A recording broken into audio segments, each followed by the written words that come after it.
এবার চোপড়ার তৃণমূল কর্মী তাজিমুল ইসলামের ঘনিষ্ঠের ছবি প্রকাশ করলো কংগ্রেস। ধৃত তাজিমুল ইসলামের ঘনিষ্ঠ তৃণমূল কর্মী গীর আলমের ছবি প্রকাশ করলো কংগ্রেস, এবং যে ছবিতে একসঙ্গে দেখা যাচ্ছে চোপড়া তৃণমূল বিধায়ক হামিদুর রহমান এবং গীর আলমকে।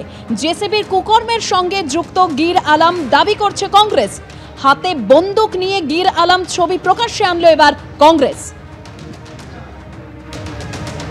এবার চোপড়া তৃণমূল কর্মী জেসিবির ঘনিষ্ঠের ছবি প্রকাশ কংগ্রেসের। ধৃত তাজিমুল ইসলামের ঘনিষ্ঠ তৃণমূল কর্মী গীর আলমের ছবি প্রকাশ কংগ্রেসের, এবং যে ছবিতে একসঙ্গে দেখা যাচ্ছে চোপড়া তৃণমূল বিধায়ক হামিদুর রহমান ও গীর আলমকে।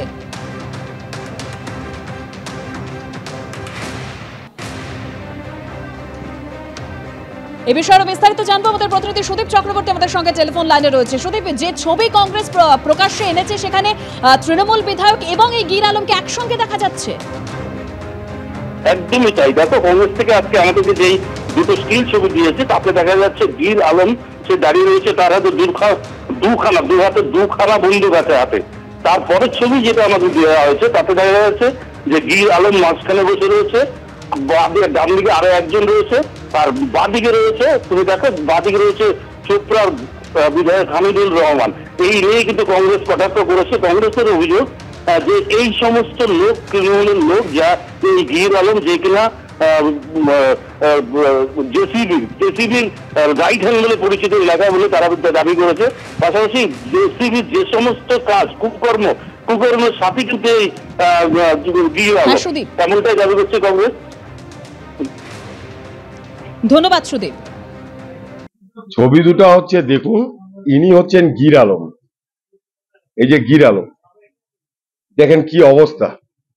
ইনি আবার দেখেন বিধায়কের সঙ্গে বসে আছে,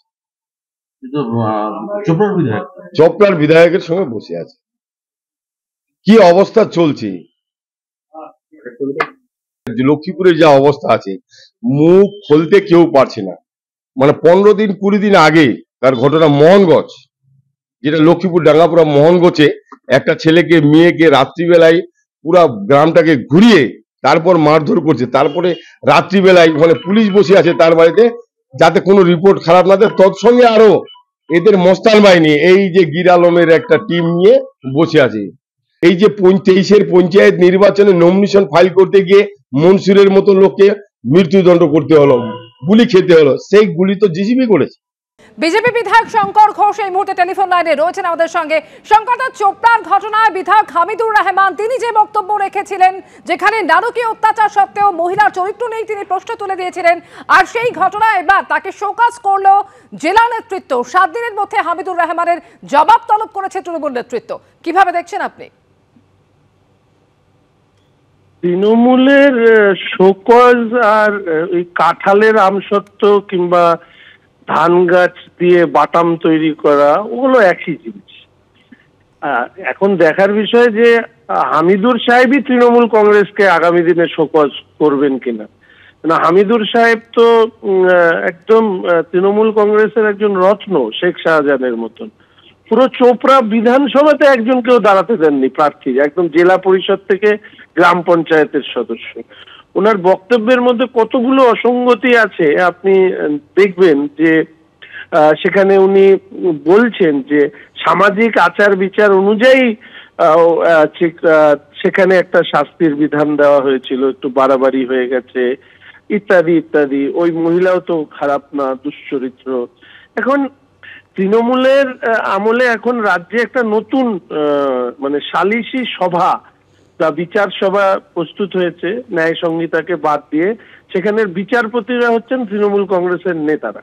তারাই ঠিক করে দেবেন আগামী দিনে কে চরিত্রবান, কে দুশ্চরিত্র, কে ভালো, কে খারাপ।